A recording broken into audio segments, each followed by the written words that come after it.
friends. We have a super fun activity for you today. It includes shaving cream and all these beautiful colors. And parents, you're going to need a Ziploc bag, some beads, and like I mentioned earlier, some shaving cream. So, before I dive in to what we're gonna do, let's review these colors. This is yellow, this is orange, this is pink, green, black, although it looks a little brown, purple, red, and blue. What you're going to need for this project is some beads or anything colorful that you have lying around the house, some shaving cream, a Ziploc bag, and maybe some tape just to tape this down to make sure the kiddos don't open this and don't, take the beads from inside the bag, really just to keep it clean and safe.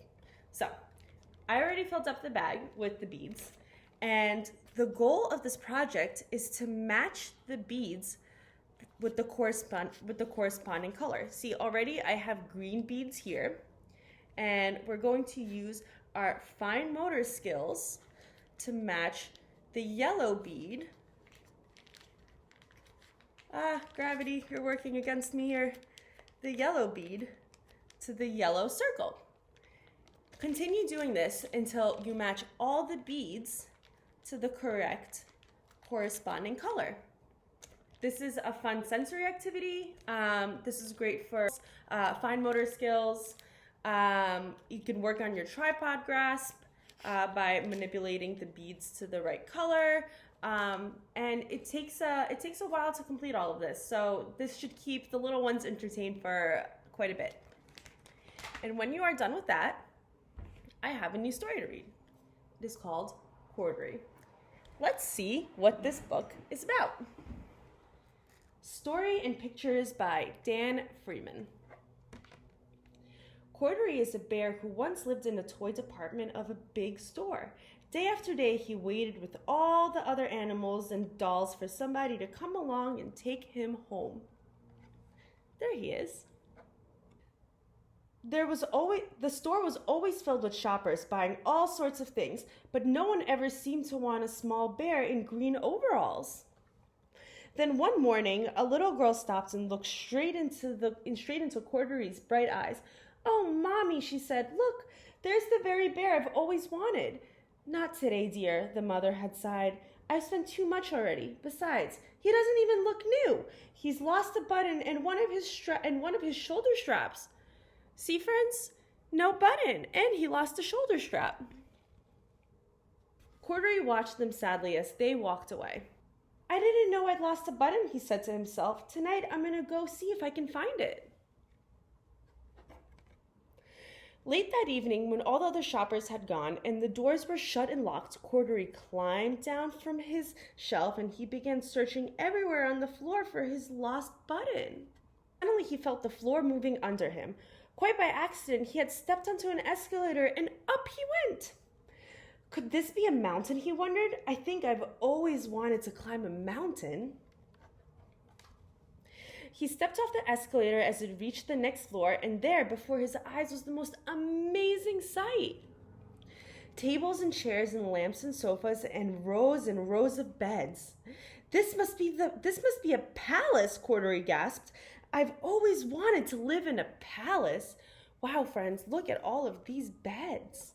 Look at that sofa and all of these tables. He wandered around admiring the furniture. "This must be a bed," he said. "I've always wanted to sleep in a bed."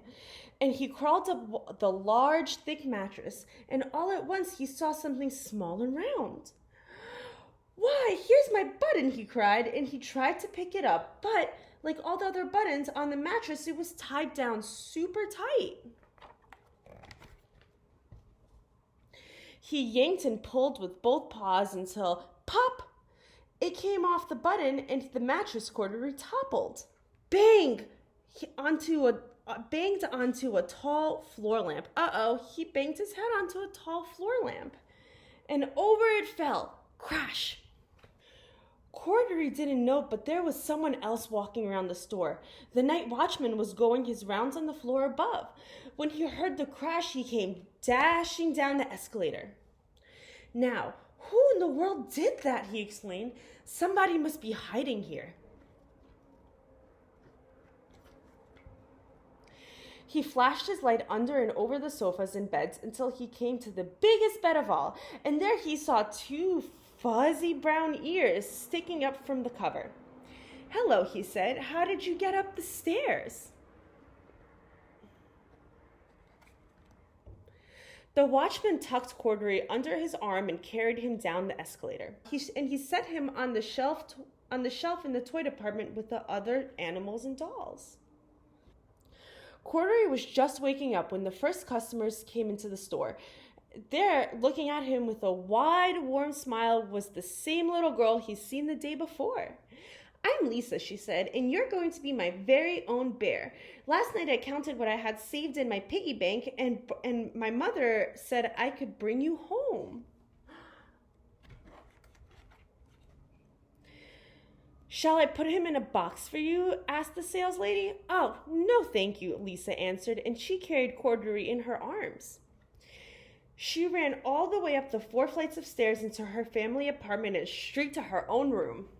Corduroy blinked.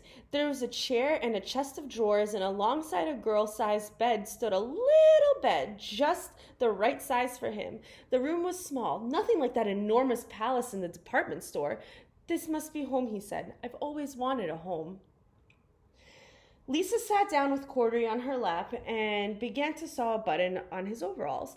I like you the way you are, she said, but you'll be more comfortable with your shoulder strap fastened. You must be a friend, said Corduroy. I've always wanted a friend.